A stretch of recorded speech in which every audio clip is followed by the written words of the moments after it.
Fala galera, estou aqui com Kylian Mbappé, entrevista de milhões, acabou de renovar o contrato com Paris Saint-Germain até 2025.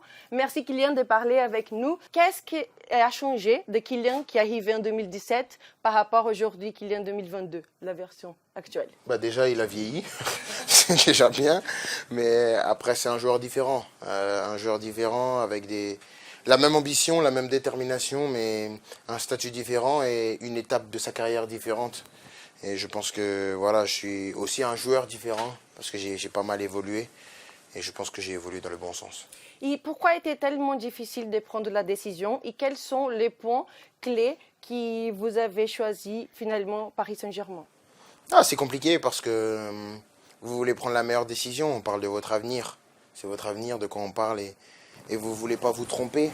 Maintenant, les facteurs, comme j'ai dit tout à l'heure, c'était une sorte de reconnaissance au Paris Saint-Germain, à la France, parce que moi je suis français, de rester encore un petit peu dans mon pays, c'est vraiment donner l'opportunité voilà, de rester un peu, de faire profiter de mon talent à toute la France. Et je pense que c'était important d'avoir cette reconnaissance-là. Bon, en signant le contrat, Paris Saint-Germain envoie un message très fort que le projet il est toujours là, il est toujours très puissant.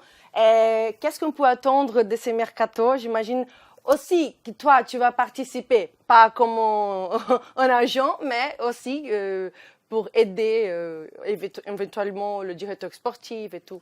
Franchement, pour être honnête, moi je vais partir en vacances et je vais rentrer pour la reprise.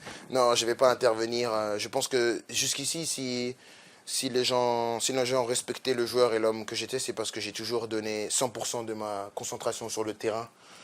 Toujours été concentré dans mon football. Je ne vais pas commencer à m'éparpiller, à dire oui, lui, non, lui, oui, non. Si je suis un grand joueur, c'est parce que je suis concentré sur mon métier et je vais laisser les gens qui sont responsables de ça gérer de la meilleure des façons parce que je pense qu'il faut savoir aussi dans la vie faire confiance aux gens. Ok, donc on parle de la Coupe du Monde, c'est une année très importante. Dis-moi, quelles sont pour toi les 5 sélections favoris? Il y a la France déjà. Je pense que le Brésil est une bonne équipe. Après, il y a pas mal d'équipes européennes aussi, parce que l'avantage qu'on a nous les Européens, c'est qu'on joue toujours nous entre nous, et on a des matchs de haut niveau. Comme par exemple la National League, on a des matchs de haut niveau tout le temps, donc quand on arrive à la Coupe du Monde, on est prêt. Là où le Brésil et l'Argentine, ils n'ont pas ce niveau-là. En Amérique du Sud, le football n'est pas aussi avancé qu'en Europe. Donc c'est pour ça que les dernières Coupes du Monde, quand vous regardez, c'est toujours les Européens qui gagnent. Oui. Bon, direct, qui va être Ballon d'Or cette année? C'est difficile. C'est difficile parce que la saison, elle n'est pas finie.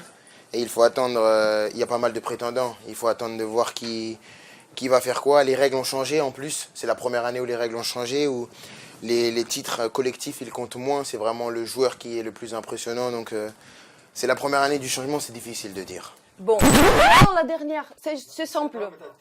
Non. Ok, tu avais fait une vidéo et mis dans les sacs les trophées que tu as réussi à avoir.